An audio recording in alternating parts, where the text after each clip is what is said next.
Hello, everybody, and welcome to the final season episode of the Kelly Green Hour as the Philadelphia Eagles fall in the wild card round to the San Francisco 49ers 23-19. I'm your host, LJ Harrell, and as always, I am joined by my co-host, Connor Donald. Connor, I I have to try to find the words because I'm still ticked off, pissed off, frustrated, disappointed about what took place at Lincoln Financial Field last night. Yeah. I've tried to find the words and I've tweeted a lot, and I know that there's a lot of blame to go around, and it's really it sucks. It sucks. It's hard to talk about a loss, but I mean, at the end of the day, if we made it past this round, I feel like every game would just be so unenjoyable. I was on the edge of my seat. Who I was watching the game with, as soon as they took over the on the offensive side of the ball, they were like, "Oh, well, at least they have a chance." I was like, I would rather have the lead and try put the trust in our defense with 2 minutes to go rather than this position we did have the into. lead, But and we put the trust in the defense. And again, I'm not blaming the defense, but we did have the lead. I was going to say, far from it.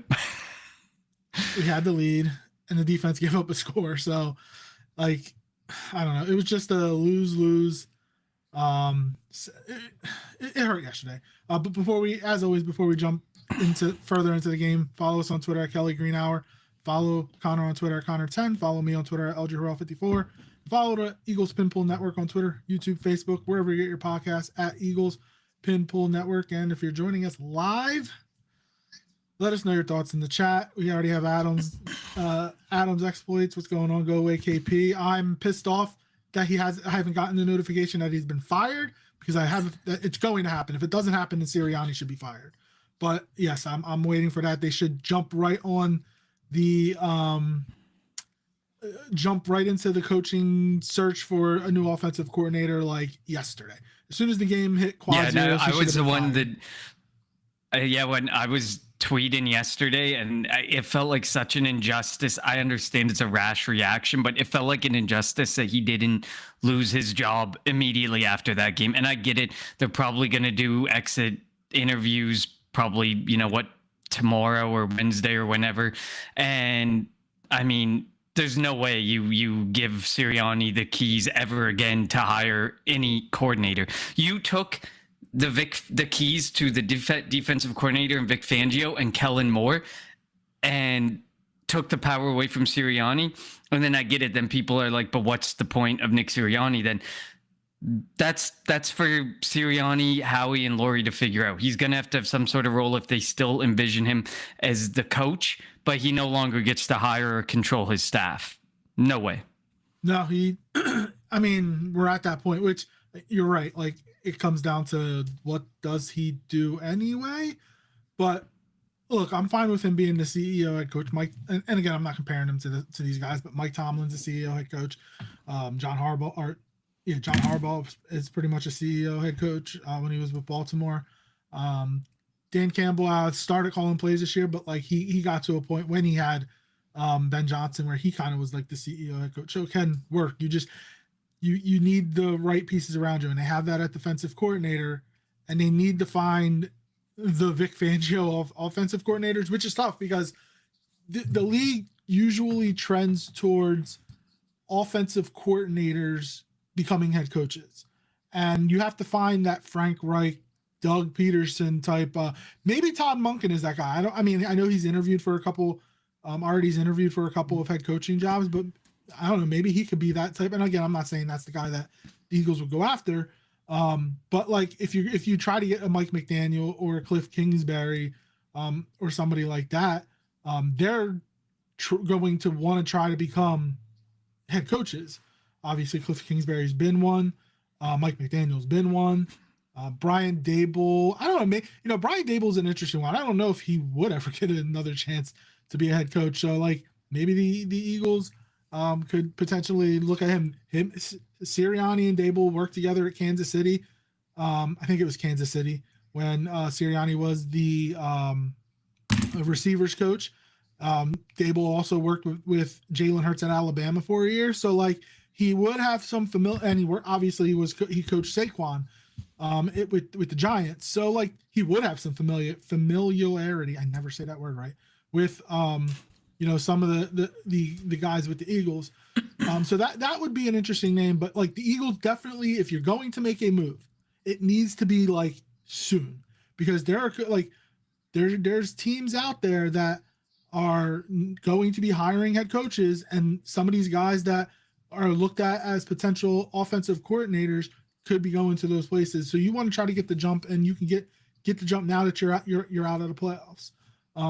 Yeah, and I mean, and I think the biggest thing is going to be the Harbaugh domino. As soon as John Harbaugh's domino falls and he picks his team, I think you're going to start seeing like the Stefanski, I think McDaniels is going to be a head coach again. Like Stefanski, McDaniel, and some of those are going to quickly follow suit. So if you can get ahead now that you got the chance to get ahead a bit, we don't know how long Harbaugh is going to take, but you got to get out in front of that train and try and get, your coordinator, someone who you see as your offensive coordinator of the future. Like you said, would Brian Daboll have a chance again at a head coach? I don't know. There's a lot of people who think Cliff Kingsbury, while he's getting interviews, shouldn't get another shot at being a head coach. So it's tough to say if he's actually going to get a shot or if he's just going to get a highly coveted offensive coordinator role. I mean, you would think that the Eagles, this role teleported Shane Steichen and Kellen Moore into their head coaching role that they're in right now. And Kellen Moore clearly is a lot better than we took him to be. If, the back half of the Saints season is any sign of what could be coming for Kellen Moore and the Saints. But I mean, it would be nice to have the continuity for Hurts, because again, it's a new offensive coordinator. It would be nice if we could get someone who's like Vic Fangio, who's like, I don't care to have another head coaching job. And if they do get it, if they are to get one, hopefully it would be to step up in the Eagles organization and take over for Sirianni, because I think the experienced play caller is going to put Sirianni on a bit of a hot seat. The people who think he's getting fired this offseason, I think, unless he sticks to Patullo and says, no chance he's coming back or I'm out, then he's out. But if he's like, I'll say yes to whatever you want, he's going to be back next year. I do wonder, but though, I feel like that experienced play caller could be that one person to put him on the hot seat. I do wonder, though, like Lurie and Roseman have a relationship or know John Harbaugh, and Harbaugh was waiting until this week. Maybe he wanted to see what happened in the first round of the playoffs. And I wonder if the Eagles put out a call to him and say, look, like they're not obviously like this would probably be a hush hush thing, but like they like, look, so would you be interested in coming here? And that would be their way of getting out of Sirianni. And let's be honest, would Sirianni get another head coaching job if the Eagles were to fire him? He wouldn't get an offensive coordinator job. That's not happening. Would he get another head coaching job? Like that would be the big question. Like, who knows? Maybe he would. I don't know. But like his record speaks volumes, and I get that. But like, how much of that is actually him? Look at the talent. It's the talent and the coordinators and the success is. I don't know how much you can attribute to him. Roseman's probably the best GM, if not the best, the second, third, top 3 GM in all of the NFL. And the teams that are available right now, they're not gonna have this roster. Like, so what happened with this offense was malpractice, because we have a championship level or championship caliber defense with an elementary school caliber offensive coordinator that kept us from winning and putting up. We put up 19 or less points against in the last 7 games against winning teams. Like, that's pathetic with the talent that we have on offense. And I get it. We had injuries along the offensive line. I do think the rest in week 18 helped the running game. Saquon had over 70 yards rushing in the first half, and then just unfortunately couldn't get going in the second half. But it seemed like that was an entire year thing where the Eagles played one half of football and then didn't play the next half. They scored 6 points. Yippee. And of course, Jake Elliott missing the extra point after the first touchdown. Maybe they wouldn't have needed it, depending on if the game still went the same way, which who knows if it would have. The Eagles wouldn't have needed a touchdown on that last drive, so they wouldn't have had to go for it on 4th and 11. They could have kicked the field goal, and I'm not saying Elliott would have made it, but you kick the field goal, you go to overtime, and who knows what the hell happens then. But you saw the difference between what a good coach, a good offensive coach does. He didn't his number. Why? How the hell was Demarcus Robinson torching us? Demarcus freaking Robinson of all people. Juwan Jennings threw a freaking touchdown pass. Like, I get Christian McCaffrey, but and then after Kittle went out, there's no reason. That first drive, I couldn't believe that Q got cooked the way he got cooked by Demarcus Robinson. It made zero sense. And then Coop on a drive later had a gave up a big play, and but like, it was. I was shocked. And again, I'm not putting the blame on the defense. It's not the defense's fault. It would have been nice. Q had 2 interceptions. The offense got 3 points off of them. That's inexcusable. The Eagles, what were they, like 42-2 when winning the turnover battle going into the game? They won the turnover battle. They won the time of possession battle, and they lost the freaking game. So we can't keep going back, and Sirianni can't keep going back. When we win the turnover battle, we win games. Well, apparently, no, you don't win games often anymore. Like, it's just you need to have a functional offense. You can't have this offense where you're running simplistic routes, where you're running the same routes. And look, AJ didn't help, obviously. AJ had 3 big drops, and I'm still of the ilk that AJ's going to be here because they're not going to take the cap hit. It's a huge cap hit, and I think if you can get a real adult offensive coordinator in here, it will be better. Obviously, be better for the offense and for the guys that are on the offense. Like, they're gonna eventually have to make changes because you're going to have to pay Jalen Carter and Quinion and Coop and maybe Jordan Davis. Like, and I hope Nakobe. But we'll see. I don't want Reed Blankenship back. He sucked yesterday. Along with the linebackers weren't that good either, but that was a one-off for them. I think Reed Blankenship has been terrible all year. I don't think he's a starting safety in the league. So if they don't re-sign him, I'm not going to shed a tear. I want him gone. But like, there's zero. I'm not going to say there's a 0% chance, but I think it's less than 50% chance that AJ's going to be moved because you trade him, that's at least a $20 million cap hit or a $20 million dead cap. And I don't know if the Eagles are going to want to bite that. And it seems as if AJ and Jalen are kind of back on the same page in terms of like, I'm not saying they're like brothers anymore. But they're still, or I think they've, they dapped it up yesterday after the game. Jalen today said that him and AJ have spoken. They're great. Now that could just be Jalen speak, but you never know. But I do think that if that relationship could blend it, and they're not going to be playing into, it sucks. They're not going to be playing into February. They get a month longer than they had last year. So all these guys that are banged up, Dickerson can go get whatever he needs to get taken care of. Juergens can get what he needs to be taken care of. Mailata can get some rest, and if bugging out, who knows what's up with Lane Johnson. Him not playing yesterday sucked and was unexpected. Even though, Fred Johnson did a pretty good job because the one thing that really pissed me off about Jalen yesterday was he didn't get pressured a lot, and he still kept bailing out to the right. And I'm like, this is a Jalen thing, but we saw it last week with Tanner McKee. He did the same thing on multiple occasions. So I don't know if that's just what the quarterbacks are being taught by the offensive guys or what. But he did it like there would be a clean pocket. All he had to do was stand there, step up, and he wouldn't have to, and he could get an extra second or two to find somebody open. But no, he would bail out to the right and throw it out of bounds. Like, it happened on more than one occasion, and it was frustrating.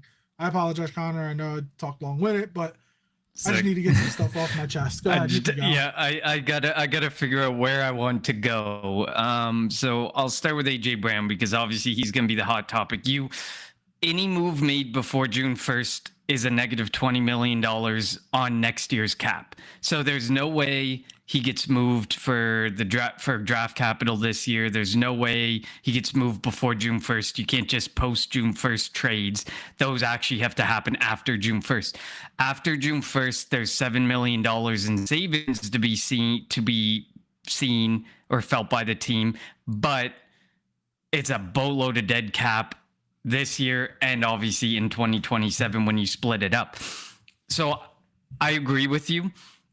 And I posted it on our X earlier today, where I can't remember what exactly the tweet was that I retweeted, but basically I posed the question: is it more likely we move AJ Brown or we mend bridges with AJ Brown? And I agree with you. I think there is a way that if the Eagles make some moves that he respects, the bridges can be mended. And I think it starts obviously with Kevin Patullo. I think, it was, I can't remember who said it today, but somebody was speaking, National Media Scope, was saying that, I think it was Stephen A. Smith actually, who said that AJ Brown was just saying out loud what nobody else wanted to say. And his frustration appears to have stemmed from the fact that he was sitting there looking at everyone else saying, y'all just want to sit on your hands and let this happen with Kevin Patullo and Nick Sirianni not stepping up.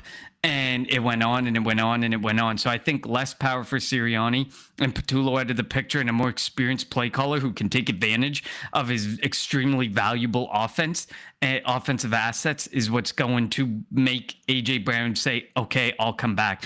I think Howie and Laurie can get through to AJ Brown. They showed that they could get through to him, what was it, midway through the season when they had a talk with him and told him, can you back off of things? And he actually stopped, going on his social media and doing all of that cryptic messaging. So I think that they can get through to him. I just don't think it's Sirianni who's going to get through to him.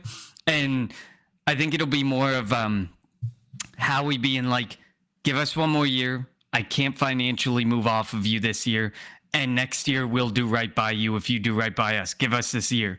That's the type of agreement or feeling that I get will happen. They'll mend the bridges to get through one more season to make financial sense next season, off season, and then they can move on and do what they wish. But it just doesn't make sense, because if you have him in the building, you have to, and you're wanting to move on from him after June 1st, you're basically gonna not talk to the guy and build your future wide receiver room while he's right there watching. And then you're driving down his value to other teams because they know that you're building to move on from him. And I think at this point, we've reached a point where AJ Brown does not carry the same value he did when we acquired him, nor do I think he will ever have that same value, but I don't think he will have that value in general if you start building towards replacing him between now and June 1st when you're able to move off of him. So I agree with you. A bit of a long-winded explanation on AJ Brown, but I agree with you financially. Even Howie Roseman, as genius as he is it can only make so many financial wizardry happen. And I think this is just one he's not going to get out of.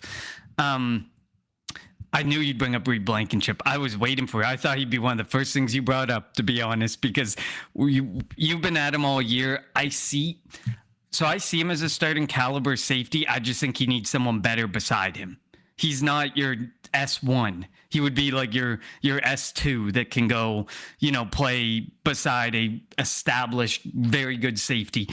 The good thing is, I think he played himself this year out of money, whereas if you had to pay him after last season, you were probably going to have to pay him a bit more. I think he's played himself out of a higher bracket financially, but I think Spot Track had him valued at $6 million or $7 million a year. So I don't know what we're going to do, because safety's light.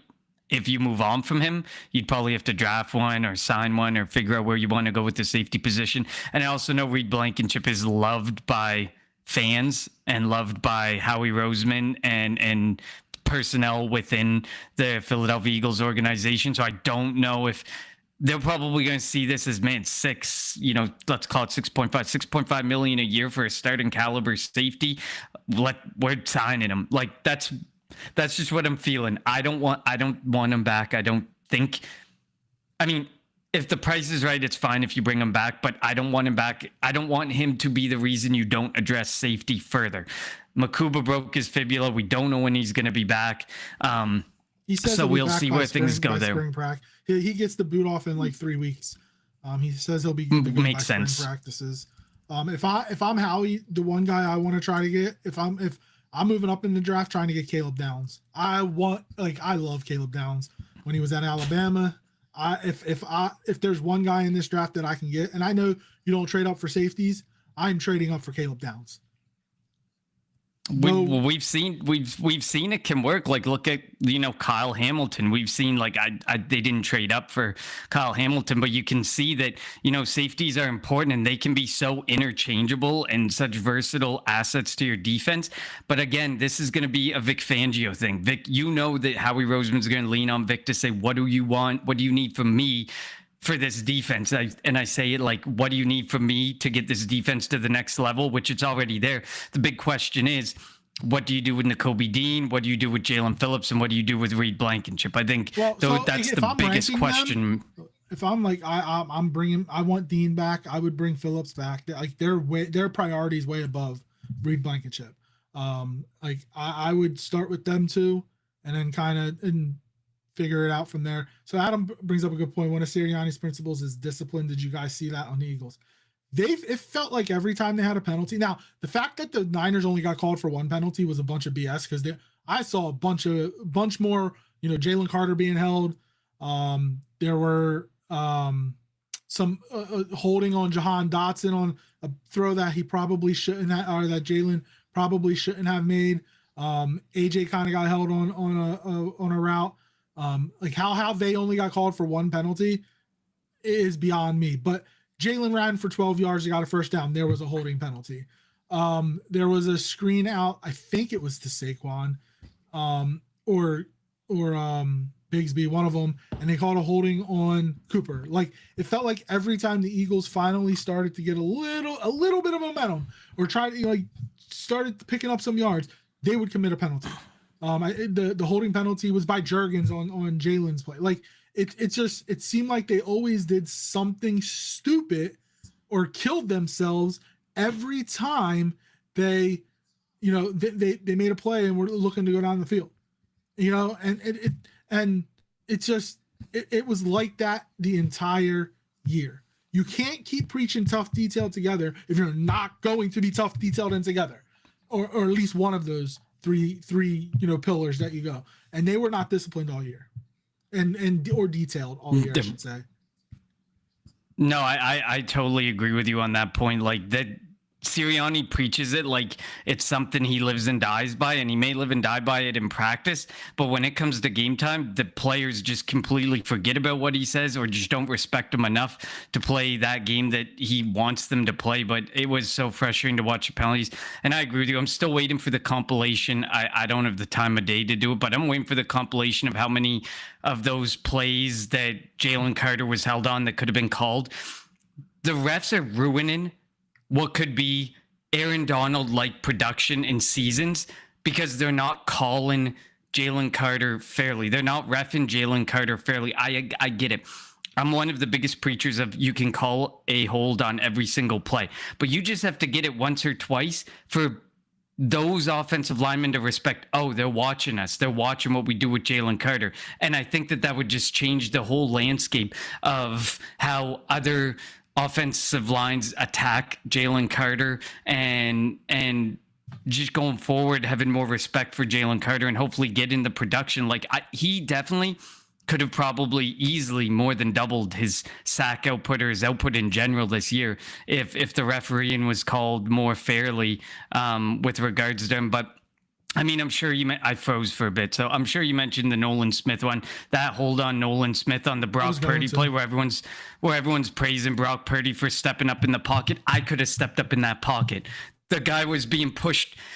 Nolan Smith was being held and pulled back away from making the play on Brock Purdy, which ended up being one of the bigger plays that doomed the game ultimately for us. Who knows if that sack happens, what would have happened down the road, but it ended up turning into a big play that we can look back on as something that really cost the Philadelphia Eagles defensively and put the San Francisco 49ers in such a good spot.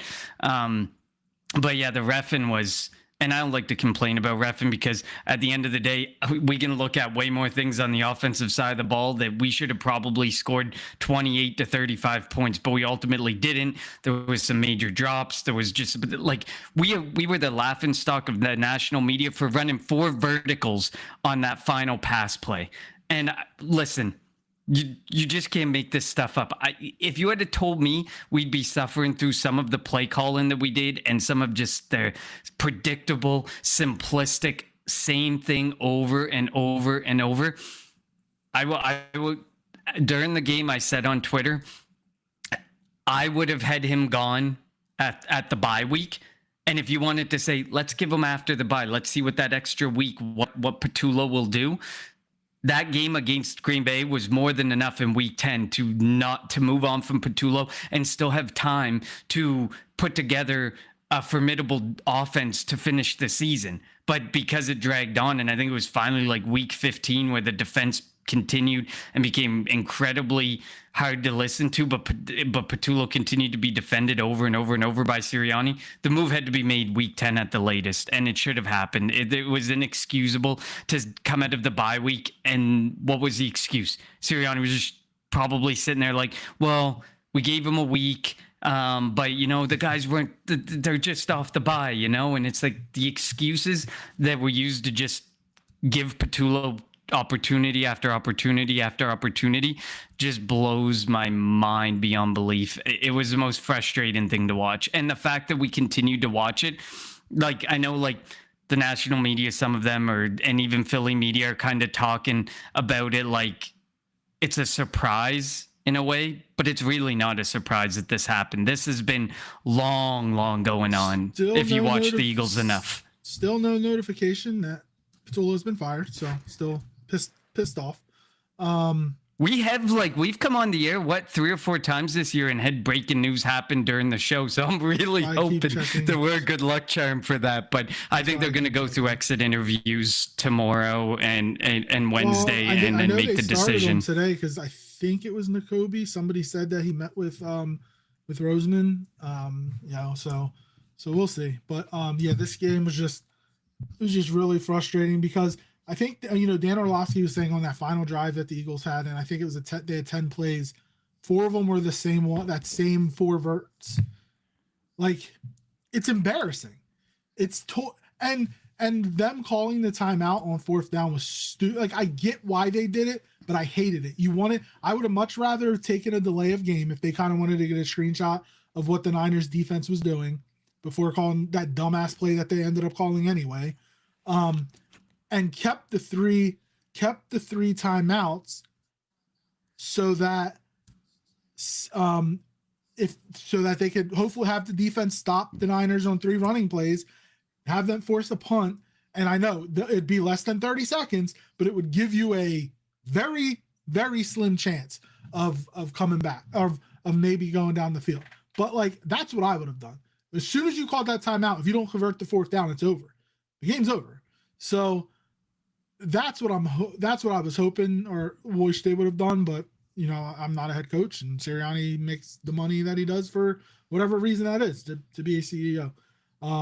Billy Mead, what's going on? He says, I'm assuming I just want to get into some because they're deciding what to do with Nick Sirianni, what Nick Sirianni is willing to have taken away from him. That's probably it. And like my guess earlier was maybe that they kind of reached out to Harbaugh to see if he had any interest, since they have a relationship with him. And if they were going to make a trade or make a move at the head coaching position, I think obviously he's going to be number 1 on almost everybody's list. And I know he's the leading candidate for the Giants and the Falcons, and he said he's going to interview maybe a handful of places this week.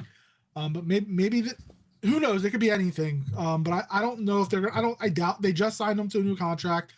The move is going to be fire Petulo and make changes to the offensive coaching staff, bring in an experienced offensive play caller, and he has 0 say in the offense.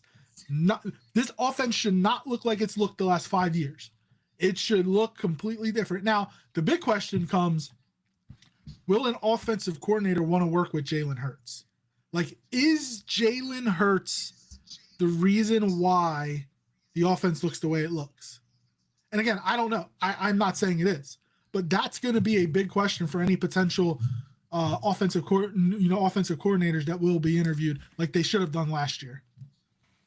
Yeah, and I mean, at the end of the day, you say who is there people out there willing to work with Jalen Hurts? I guess you can look back at Shane Steichen and Kellen Moore as prime examples of success working with Jalen Hurts and catapulting yourself into a head coaching job. So to the same point, I guess it would be. But with Kellen Moore, he didn't really run his offense though. The offense we're seeing with the Saints isn't. You're correct. The offense we saw with the Saints this year is not the offense the Eagles ran last year.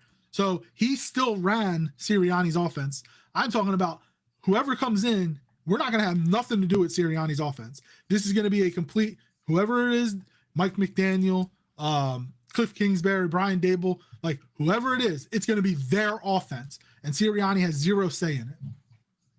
Well, yeah, and I think that that's going to happen during the exit interview is like, okay, we've let you run your offense. Yes, it's gotten us 2 Super Bowls by, offensive coordinators who were able to throw these little wrinkles into the offense to find success and get creative. But otherwise, Brian Johnson wasn't able to do it, a rookie play caller. Kevin Petullo wasn't able to do it as a rookie play caller. We have these random gaps where we go from in the Super Bowl to collapsing and having internal issues.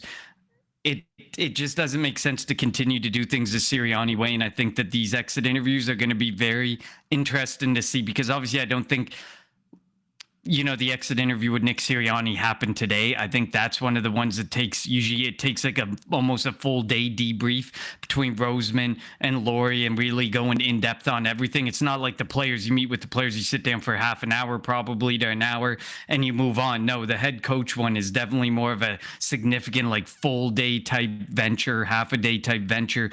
And it's going to be interesting to see what comes out of that, because I think that I hope Sirianni realizes that if he's stripped of these things and he says, all right, I'm out, he's not getting another head coaching job. There's already enough out there about how you manage things, and people can see that it was your offense that other people were running, and the issues with AJ Brown, the issues with like a guy like Hassan Reddick in the past and stuff. You see that he's necessarily leading the men the way you would like when things aren't going the right way. He has to realize that he probably just has to give up all power and be the culture guy, even if at times the culture can get a little thorny and iffy as well. So it'll be interesting to see how things go, and I will be watching very closely over the next 48 hours, because I think this is where you're going to see the Sirianni exit interview, the Petullo exit interview, the Petullo firing, any other firings that may come after Petullo. They say they want significant change, but I don't know how deep you can take this significant change. I wouldn't be surprised if a guy like Aaron Moorhead might not be back. Like, it feels like there's some guys who may be fall guys. For Kevin Petullo's a major fall guy, but there may be, if your position struggled, you may be a fall guy based upon that. So maybe Moorhead could be on the way out too. Like a few other guys could be on the way out. The only assistant safe is Jeff Stoutland. Otherwise, I think we could see any bunch of those guys go. I think Jamal Singleton is safe, the running backs coach. Oh, yes, he'd be safe too. Yep. You do keep cutting in and out, Connor, just so you're aware. So if I end up cutting you off, I do apologize. We probably won't be able to keep this going much longer if that keep happens.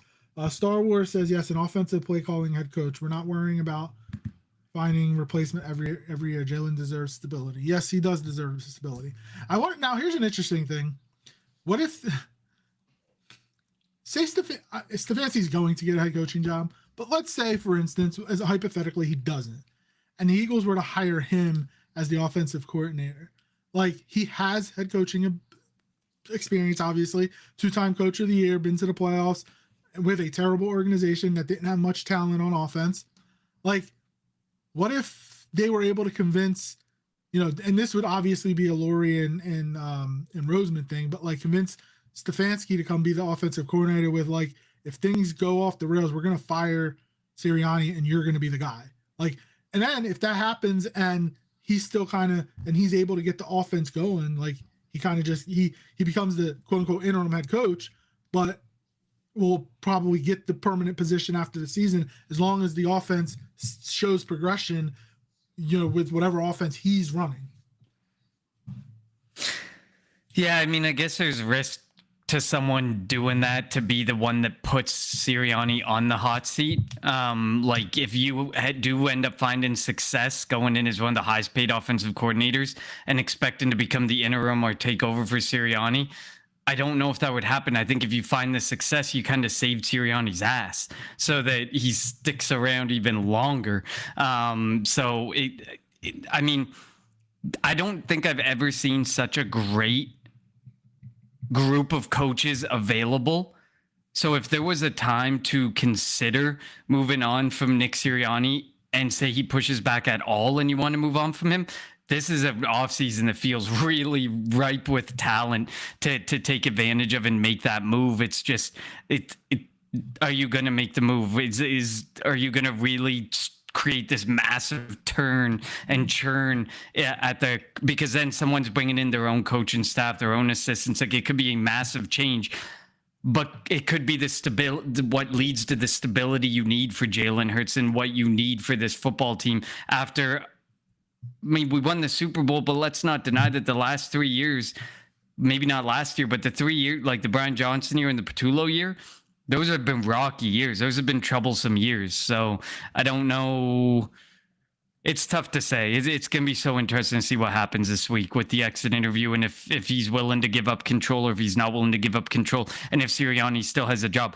I don't think Sirianni will be out of a job if he says what Howie and Laurie want to hear.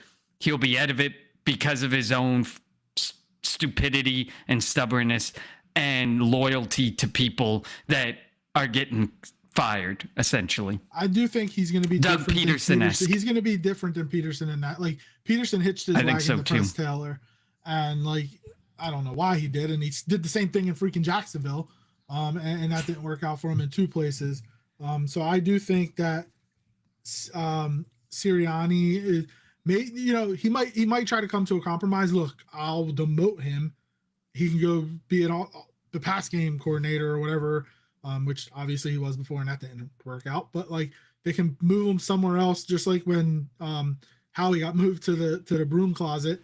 They could do something, put Patullo somewhere on the coaching staff and bring in an offensive coordinator. I don't know if Patullo would want that though. Maybe Patullo. I also don't know if Patullo would get another job if he got fired from here. Like, let's be honest. Sure, Brian Johnson did. He landed on his feet. Yeah, but our offense was also top 10 with Brian Johnson. This offense is in the 20s. This is true. Like, so while Brian Johnson, and that 23, like the offense wasn't great, but it was the defense in 23.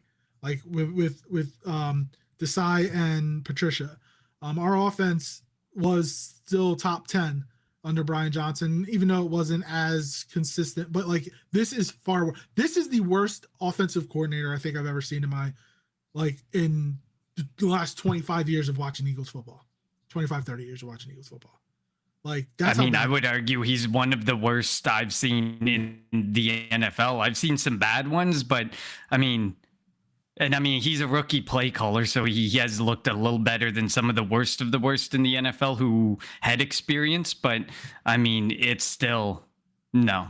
I don't see him getting a job either. I don't like where do you go? Like all he ever was like a quality control coach, and then he got into the passing game coordinator, but didn't really do anything. He was just kind of there, and then he gets his job and he absolutely blows it. I get why he'd have the ego not to want to step back. But he's going to have to step back if he wants a job. Or go to the college game and get some experience, whatever it is, or get more experience at the college game. I will say this, kind of going back to the game. I know we've kind of veered off from that. I give Kyle Shanahan a lot of credit. Like, again, we've talked about how they lost Kittle, don't really have many receivers. And he was able to scheme DeMarcus Robinson open and Jawan Jennings open, and obviously Christian McCaffrey. And then Robert Saleh deserves a lot of credit because they were down to their 5th and 6th linebackers. Bryce Huff is their best pass rusher, and while they didn't get I don't know if that was considered a sack. Maybe it was on that in that last drive because he lost it when Jalen tried to run up the middle. He lost the yard. Like Bryce Huff is their best pass rusher, and their secondary is so-so, and they did a good job against like the Eagles receivers. And I get it; it's windy. But like we can't keep using the wind. Some of those, like the pass to Jahan Dotson, which I thought was stupid. I don't know if that was on second down or third down, whatever it was. You saw it, like when it got in the air, it kind of hit a wall, and Jahan couldn't come back for it, even though it still looked like he was being held. And if he was able to come back for it, maybe they would have threw the flag. But the ball kind of hit a wall and hung up there a little bit, and then just died. So I just didn't understand some of the play calling, obviously, because Patullo's an idiot. When do we? Yeah. And then that fourth down call, like 4 verts on 4th and 11. And Jalen. And they were inside like 30 yards to go. Like the 4 verts is a Hail Mary-esque play, not a what you needed like 15 yards to get to the first down and then you stay alive. Like there was no need to do 4 verts at all. And the point you made about Dan Orlovsky, I meant to bring up, it wasn't that they called the 4 verts 4 times. They used the same play on the next play on 4 occasions. Oh yeah, the play and then went back to the same play. Oh yeah, you kind of broke up there. That is vaguely familiar with that. Adams Exploit says worst Eagles play caller since Rich Kotite. You guys are too young to have seen him. Rich Kotite was in the early 90s. I was probably 5 when he was here. When did Buddy leave? Buddy left in what, the early 90s? Yeah, so that was before Kotite went to the Jets.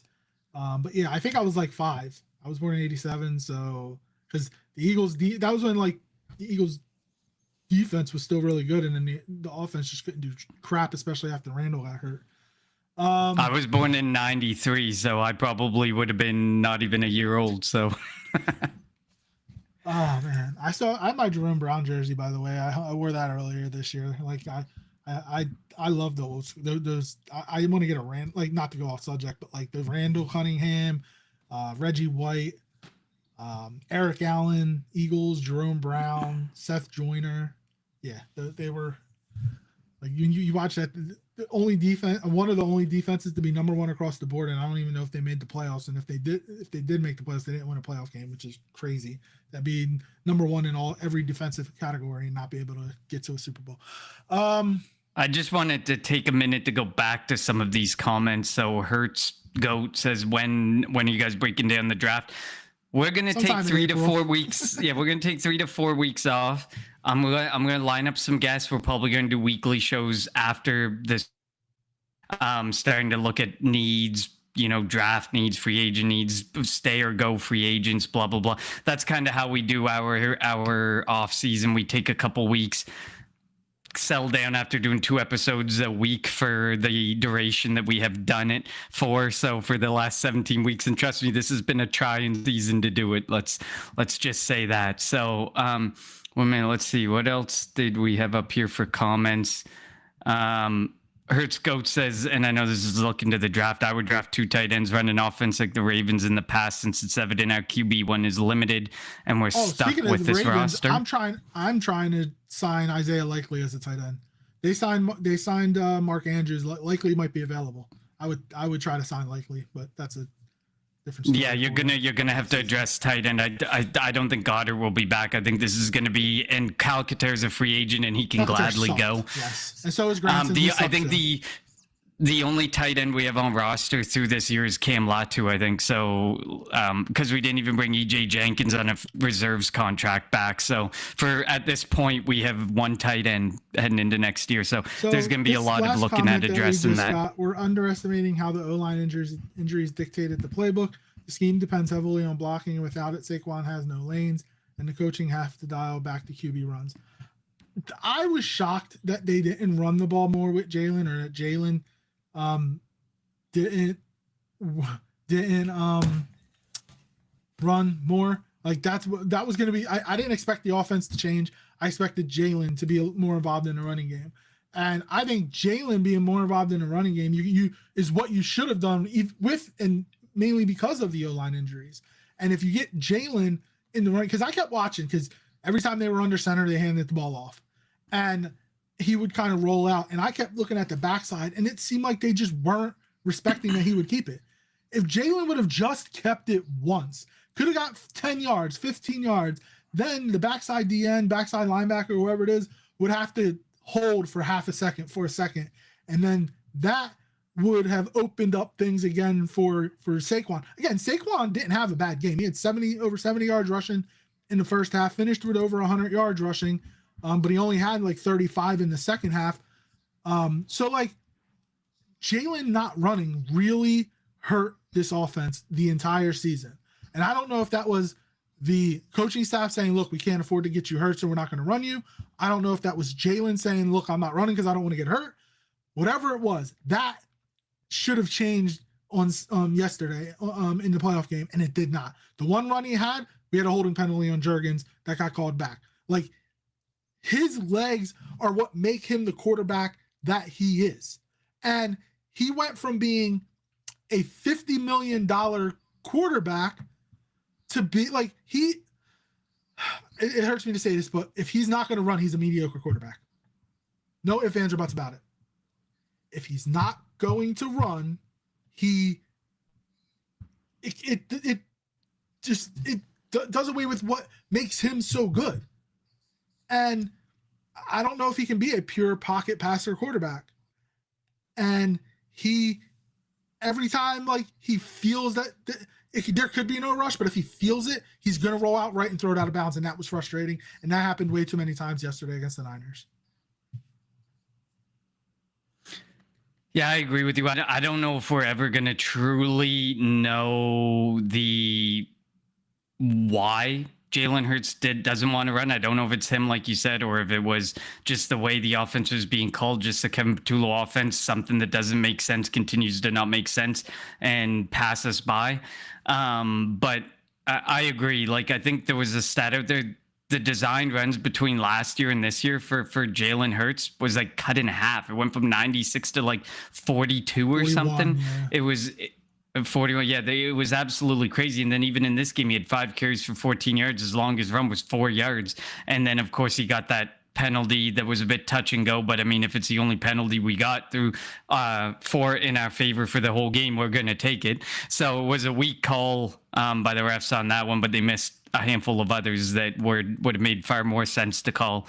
But it just doesn't make any sense to me. You need to be, we know and we clearly see that if he's taken his own legs out of the equation, I'm not going to say he's useless, but it severely limits the offense, which makes you wonder if he was and is going forward going to be one of the limiting factors of this offense, and not because of how he is as a passer in the pocket, but because of his unwillingness to do what his true strengths are in games, and that's using his legs and running. It's risky. I get it. We saw Lamar Jackson this year be banged up.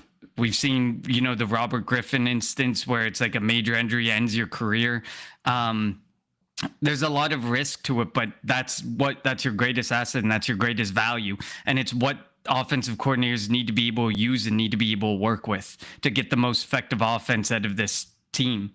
They also need an offensive coordinator who's not going to take shit. Like, I feel like the last 5 years, and Jalen has said it, like the offense is going to look the way Jalen wants the offense to look. Well, the new offensive coordinator has to come in and say, no, the offense is going to look the way I want it to look. I'm going to call the play. You're going to run it. You don't want to be under center. If I call an under center play, you're going to run it. You don't want to throw over the middle. If I call a play for the tight end over the middle and he's open, you're going to throw it. Like, I think that's what they need a no-nonsense guy. Somebody that's going to push Jalen to try to, out of his comfort zone. That's what they need. Like, and if they don't, if they hire somebody and it's still the offense still looks like it's looked the last 4 or 5 years, I hate to say it now. And again, I'm just projecting. Like, if it were to do that, it's a Jalen problem. Maybe it's not a Sirianni problem. and maybe things would look different with a different quarterback. Who knows? But that's like whoever the new offensive coordinator is going to be, it needs to be their offense, and they need to be a no BS type of guy, and they need to pretty much Jalen. This is what we're doing. Like, and Jalen can and look, you can pick a handful of plays that you like, and I'll try to fit it into the. But it's gonna be my offense. If I want you under center, you're under center. If if we're gonna have to call a handful of QB runs, you're gonna run the ball a handful of times. We're not gonna avoid the middle of the field. It's not gonna be all flat routes, hitches. Only outside the numbers. We're gonna use the entire field, and that's what they need to do with whoever the next offensive coordinator is going to be. Yeah, and I think that all goes back to you take the power, you strip the power away from Nick Sirianni. Sirianni has no longer his hands in the defense or the offense. He's just the culture guy, the CEO guy, and hopefully he can do that effectively. He has he's going to have a much shorter leash next year, and if all he is a CEO guy, that leash is going to be held extremely tight by Howie and Jeffrey Lurie. Hertz Goat says we got 9 picks, got to strike gold. Based on what I'm hearing, the unfortunate thing is this draft class isn't very good, from what I've heard. So that kind of sucks. We do have 9 picks, and they're all in the first 5 rounds. So we don't have a 6th and a 7th as of right now. But I mean, Howie's going to make a deal. He's going to make trades. He always does. So I'm sure that'll change. And I think 5 of those picks are in the first 3 rounds. So it's decent draft capital. It's high draft capital. We have a significant amount of needs. So and needs to prepare for the future, looking forward thinking as well. Obviously Lane Johnson, that injury, like we said, why didn't he get put on the IR is a big question right now, because there's no way, if he couldn't play in this game, that even if we needed him in a pinch in week 17 or 18, he probably wasn't going to be able to go. Like they say, like you saw the video in Hard Knocks and stuff, and he was working out his farm, looked good, looked fine, looked like he would be ready to go. But the fact that as soon as he practiced on it for as a limited participant for 3 days, the swelling came back and he couldn't go. I think he needs some sort of major foot surgery, probably Liz Frank surgery of some sort. So it'll be interesting to see what his recovery timeline is like, and I think he'll want to come back, but I mean, you got to start to really question things in replacing him and moving forward from Lane Johnson as well. I was looking at Landon Dickerson and Cam Jurgens just for point of just some things to wrap up with.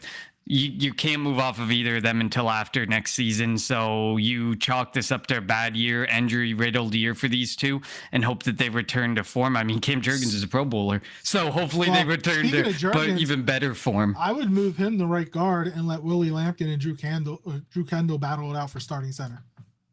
That's what I would do. That makes perfect sense too. I agree. Like, would it make sense to move if his injuries are that bad? Like, it's a lot harder to be a center than it is to be, the right guard. So if it is, some major injury thing and his back's never going to be the same, he probably can't be a center. He probably, especially being an undersized center, you're right. He probably does need to move over to right guard or move to a different position. And I think we talked about this on the last episode. I think he's a right guard he played right guard in college. He's a right guard well, he played center. I think he may have went to college as a guard, but ended up playing center. Okay, that might have been what it was. But I agree with you on that point. Like, if his back didn't have enough time to heal and his back's not right and probably not going to get right being a center, maybe it makes sense to move him to right guard. Tyler Steen's a free agent, I think, at the end of next year, and he hasn't been that great. He's not a guy that you're like, oh, we can't replace him. He's replaceable, especially if you're moving Cam Jurgens and trying to see, can Cam Jurgens continue with us? Do we want to keep Cam Jurgens beyond next year when, there's a bit more out space in his contracts? It'll be interesting to see, but I'm chalking the Dickerson and Jurgens thing up. I agree. It'll be interesting to see what they do with Jurgens if they want to move him to right guard.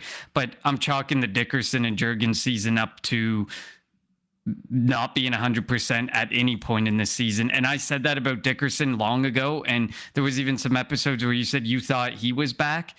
And he clearly indicated with his exit interview today with the media that he probably was at no point in the season ever remotely close to right. So it'll be the only guy who was right for the whole season right now, it seems, was Jordan Mailata, and he just had a straight up bad season too. So hopefully we can chalk those up to bad seasons and move forward with a better offensive coordinator who Jeff Stoutland can work with to maximize what once was a major strength of this And team. and again, it sucks, but like they get a month head start than they had last year. So you figure out what ailments you have, figure out what needs to be done surgery wise or like the way to get healed up, and take the next 3 months, 4 months before camp starts and get yourself right. And let's try to get healthy. And again, it seems like it's the even years. Like 22, we went to the Super Bowl. 24, we won the Super Bowl. 23, we had a collapse. 25, we lost in the first round. Like the even years seem to be the years that we sort of make a run. So let's get healthy. Get the right offensive play caller in here. Bring pieces back, bring pieces in that can help. Hopefully Fangio stays around, which I don't see why he wouldn't. And let's go and try to win another Super Bowl. I agree. I hope so. I mean, at the end of the day, we still have a lot of talent. There's a lot of great talent. There's some tough decisions that Howie's going to have to make, obviously, and you're not going to be able to bring back, Phillips, Dean, Carter, Davis, every single one of them. It's unlikely they're going to be back, but we know we're about to see a major shift from spend on the offense to spending on the defense and having to build through with some younger guys, maybe less experienced guys, like, maybe, you think about Patrick Mahomes and sometimes what he has to deal with, and Josh Allen and sometimes what he has to deal with. I don't think Howie will let it get to that extreme. I think we do have Devontae Smith. We do have Saquon Barkley, Tank Bigsby for the foreseeable future and stuff. So there are some good players. Be interesting to see what happens when Jalen Hurts starts to lose some of this elite talent around him that at times he's able to use, but at times he's incapable of using. But what about shifting where the spending is and where the draft capital and investment's going to be going? You broke up a little bit there, Connor. Hertzgoat says, do you think AJ will be doing sit-ups in his driveway? I know that's a joke. No. But he will be back. He should be back. And I think with an offensive coordinator that knows how to devise a real game plan and not an elementary school game plan, that won't have him running 3 routes. Like, they move him around, and, have him running. Like, we didn't see one. Did we see one slant from AJ yesterday? Like, not one slant. Like, that's his best route, and we didn't see it. So I think it, and a lot. I want AJ back because I do like AJ, and I think he'll be better next year. It also is a financial thing. You're not going to trade him with the dead salary or dead cap that it's going to cost to trade him. Billy Mead says, still think Jalen not running was more a concussion thing that wasn't caught early in the season, and they didn't want him to risk it. I'll be really curious what he looks like next season. And I want to know what the offense is going to look like. I want to know who the offensive coordinator is going to be. And again, I want Sirianni to have 0 say in what the offense is. They got to get a wide receiver 3 too. Yeah, Dotson will probably be gone. I know they like Cooper. I don't know if he's ready to be a wide receiver 3. I thought that they made the John Mechie trade at the beginning of the season for him to kind of be the future wide receiver 3, but then they traded him to the Jets for Michael Carter. And again, we have Michael Carter next year too. He can also play safety. I think he went in at safety yesterday when I think Epps went off the field. So we'll see what the defense. I don't worry about the defense next year with Fangio running things, and you still have Carter, Davis, Bond. You'll have Campbell. Hopefully Dean comes back. You have Quinion. You have Coop. Like, they still have so many really good to elite pieces on that defense. So I'm not worried about the defense because of the coaching and the players they have. I'm going to be worried about the offense until we hear who the offensive coordinator is going to be and what happens with AJ. Yeah, no, I completely agree. I have great faith in Vic Fangio and what this defense is going to be capable of next year. My concern is just getting those contracts done, who we keep, who we don't keep. I think Jalen Phillips made a big difference at edge. I think it would be really good to bring Jalen Phillips back. He talked about wanting to come back too. Exactly. You know he wants to come back too. It's just how much are we going to have to spend on him? Like you said, the same way you prioritized it, Tank Bigsby is back next year. Yeah, he's under contract for one more year. You prioritized it as Jalen Phillips, Nakobe Dean, and I went Dean and then Phillips. And I think I'd be in a similar boat. You have Jahad Campbell there, which I think gives you more runway to go after Phillips, and then Dean be your secondary option to bring in. But that's the only reason I would put it in my mind, thinking as like Howie, trying to think like Howie, that it would be Jalen Phillips, Nakobe Dean, Reed Blankenship. And Reed Blankenship, I could see him being back just because financially he'll be cheap. They'll probably be able to make it work, and he'll probably be back next year. I hope he's not back. That's just me. I'm finding a way to move up in the draft to take Caleb Downs, and there's your starting safety. Caleb Downs and Makuba could be your starting safeties next year. Excuse me. Before we finish off, do the Eagles give Jalen Hurts a contract extension? No chance. No chance? You don't think so? I don't think so. To me, it's like you gave the extension. So I think to Saquon Barkley last year. Okay, he had a huge season. Okay, didn't have to do it. You did him a favor. The offense looked really bad, and whether you want to put it on Patullo or Sirianni or Hurts was part of the offense and it not working. And a very key part of that offense, it was not working. You make him prove it next year, and you say, prove it to us, and we'll pony up next year, but not this offseason. No way. It'd be interesting because I wonder if they were to give him one, does that open up more cap flexibility? And that's what Howie's all about. I'm not 100% sure how it would work. I have to kind of dig into that. I guess obviously it would depend on what he was given and whatnot and how the signing bonus went. But with only having, what do they have, $22-ish million in cap, Howie likes to find ways to give himself up to at least 40-ish million, 40 to 50 million. And if an extension with, say, Jalen were to help that, it wouldn't shock me. I don't think it's going to happen, but it's something to keep an eye out for this offseason. Yeah, it just means that it means you're kicking the can down the road, and you have to, Hurts is your starting quarterback, and you have to keep moving with them. I think we opened up $2.5 million by getting rid of Jake Elliott, which I think is happening post June 1st. Just saying. Yeah, he was not good. He's been so, it's crazy too, because he was so good, but he has been bad the last couple of years. We appreciate everybody that's tuned into the Kelly Green Hour this season. I'm not going to speak for Connor, but all the comments that we get, we wouldn't be able to do this show without all the help that you guys provide us. We do appreciate it. Like Connor said earlier, while the football season is still going on, the Eagles are not. We are going to take a little bit of a break. Probably after the Super Bowl, as we dive into free agency and get towards draft season, we will definitely be back. Like Connor said, try to get some guests in. And we'll have our own. Unless there's some major breaking news. If Sirianni gets fired, you may see us back here on Friday. If Sirianni gets fired, that's a big breaking news.